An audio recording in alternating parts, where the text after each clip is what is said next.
நமஸ்காரம். மனமே வருந்தாதே ஆறுதல் 287 அந்த வாசகத்தை இன்னும் எளிமைப்படுத்தி அதை புரிகிற மாதிரி ஒரு குட்டி கதையாக அதை நான் இங்கே வடிவமைச்சு உங்களுக்கு சொல்ல போகிறேன்.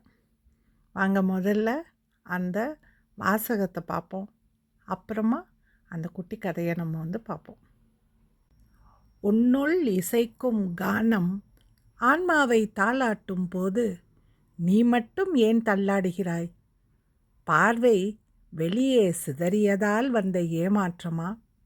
சிந்தை சிதைத்ததால் வந்த தடுமாற்றமா? மனமே, கேள்விக்கணைகள் புத்தியை பிளந்து வெளியே வரும்போது பதில்கள் ஆன்மாவின் ஞான இசையில் முக்தி அடைந்திடுமே. இதுதான் அந்த வாசகம். இப்போது அந்த குட்டி கதையை பார்க்கலாமா? இதனுடைய தலைப்பு உள்ளே ஒலிக்கும் இசை. கிராமத்து பழைய வட்ட சாவடியில் இரவு நேரம். காற்று மெதுவாக மரக்கிளைகளை குலுக்கிக் கொண்டிருந்தது. அந்த அமைதியில் ஒரு நாற்காலியில் அமர்ந்து கொண்டிருந்தான் அரவிந்த். வயசு 25. பார்க்க போனால் எல்லாம் இருக்கிறவன். பணம், படிப்பு, வேலை. ஆனால் மனசு ஏதோ ஒரு குழப்பம் அவனுள் இருந்தது. இன்றும் அவன் வேலை முடித்தவுடன் கூட்டத்திலிருந்து விலகி அந்த சாவடிக்குள்ளே அமர்ந்திருந்தான். திணறலோடு தலையை பிடித்து கொண்டிருந்தான். அந்த நேரத்தில் கிராமத்தில் எல்லோருக்கும் தெரிஞ்ச ஓர் பெரியவர் அங்கு வந்தார். பழைய யோகி மாதிரி இருந்த பழனிசாமி.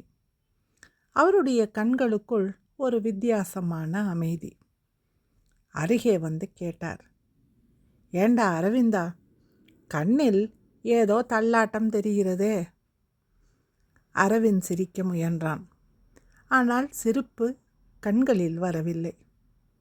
சாமியப்பா, என்னால் ஒரு அமைதியும் கெட்டலை. வாழ்க்கை எல்லாம் வெளிப்புற ஓட்டம் போல. ஏதோ ஒன்றை தேடுகிறேன், ஆனால் ஏனோ எனக்கு தெரியவில்லை. பழனிசாமி நிமிர்ந்து வானத்தை பார்த்தார். மெல்ல சொன்னார், தேடியது கிடைக்கணும்னா தேடுகிறவன் உள்ளே திரும்பணும்டா. அரவிந்தன் குழம்பினான். உள்ளேனா அது என்ன? பழனிசாமி நிதானமாக அமர்ந்தார். அவர் குரலில் ஒரு மெத்தனமான இசை இருந்தது. நீ கேட்டிருக்கியா இந்த காற்றோட சத்தத்தை? அரவிந்த் இல்லை என்று தலையை ஆட்டினான். கேட்பது ரொம்ப கடினம் அல்லவா?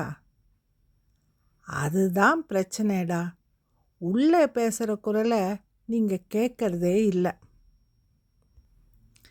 அரவிந்த் அமைதியாக இருந்தான். பழனிசாமி தொடர்ந்தார். நமக்குள்ளே ஒரு இசை இருக்கு. அது ஆன்மாவின் இசை. அது எப்போதும் நம்மளே தாளாட்டும். ஆனால் நம்ம பார்வை வெளியே ஓடிடும். பிறர் வாழ்க்கை, பிறர் கருத்து, ஆசை, பயம். இந்த சத்தத்தில் நீங்கள் அந்த உள்ளிருந்து வர இசையை கேட்கறதே இல்லை. அரவிந்தன் முகத்தில் ஒரு சிந்தனை. பழனிசாமி இன்னும் ஆழமாக சொன்னார், உன் மனசு ஏன் தள்ளாடுதுன்னா முழுக்க முழுக்க வெளியே பார்த்துக்கிட்டு இருக்கிறதுனால தான். உன்னை நீ பார்த்ததே இல்லை. உன் சிந்தனைகளுக்கு நீ நீதிபதி ஆனதில்லை. அப்போ நான் என்ன செய்யணும்? அரவிந்தன் குரல் மெதுவாக. பழனிசாமி சிரித்தார். கேள்விகளை கண்டு பயப்படாதே. சில கேள்விகள் வரும். அவை புத்தியை பிளக்கிற மாதிரி இருக்கும். நீங்கள் சரியா தவறா, உன் வாழ்க்கை என்ன, என்ன தேவை அப்படின்னு கேட்கும் கேள்விகள். அந்த வழியே மாற்றத்திற்கான வழி. அவரது சொற்கள் இரவு காற்றில் கரைந்து போனது. அந்த கேள்விகளுக்கு பதில்களும் வரும், பழனிசாமி சொன்னார். ஆனால் அந்த பதில்கள் சத்தத்திலிருந்து வராது. அவை அமைதியிலிருந்து தான் வரும். உன் உள்ளே இருக்கும் ஞான இசையிலிருந்து வரும். அதுதான் மனசுக்கு முக்தி. அரவிந்த் அங்கே உட்கார்ந்து கொண்டே இருந்தான். காற்றின் ஒளி, இலைகள் அசையும் சத்தம், அனைத்தும் ஒன்றாக கலந்த ஒரு இசை போல தோன்றியது. அந்த இரவு முதல் அரவிந்த் ஒவ்வொரு நாளும் 5 நிமிடமாவது அமைதியில் உட்காரத் தொடங்கினான். சில கேள்விகள் வந்தது, சில வேதனையும், சில சிந்தனை பிளந்த தருணங்களும். ஆனால் மெதுவாக அவனுள் அந்த இசை கேட்க ஆரம்பித்தது. அந்த இசை எப்போதுமே இருந்தது. அவன் மட்டும்தான் அதை கேட்காமல் இருந்தான். ஒரு நாள் அரவிந்தனின் கண்களில் இருந்த தள்ளாட்டம் மறைந்து போயிற்று. அவன் நடையில் ஒரு உறுதி, அவன் சிரிப்பில் ஒரு அமைதி, அவன் வாழ்வில் ஒரு ஒத்திசைவு. அவன் உள்ளே ஒலிக்கும் ஞானத்தின் இசை அவனை கண்டுபிடித்தது. அரவிந்தன் போல நமக்குள்ளேயும் நிறைய கேள்விகள்.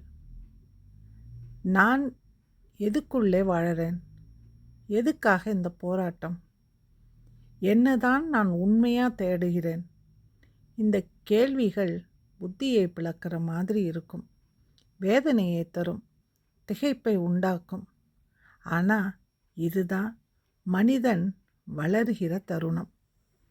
நம்முடைய எல்லா பெரிய மாற்றங்களும் ஒரு வலி நிறைந்த கேள்வியிலிருந்து தான் ஆரம்பிக்கும். நம் கேள்விக்கு உண்டான பதிலை வெளியில் தேட முடியாது, அதை யாரும் கொடுக்கவும் முடியாது. அது நம்முள் இருக்கும் அமைதியில்தான் கிடைக்கும். அந்த அமைதியை நாம் கேட்க தெரிஞ்சுக்கணும். அதுதான் ஞானம், அதுதான் முக்தி, அதுதான் மன அமைதி.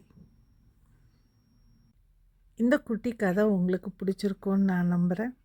மீண்டும் அடுத்த வீடியோவில் உங்களை சந்திக்கும் வரை உங்களிடமிருந்து விடைபெறுவது உங்கள் ஆஷா மனோகரன். நன்றி, வணக்கம்.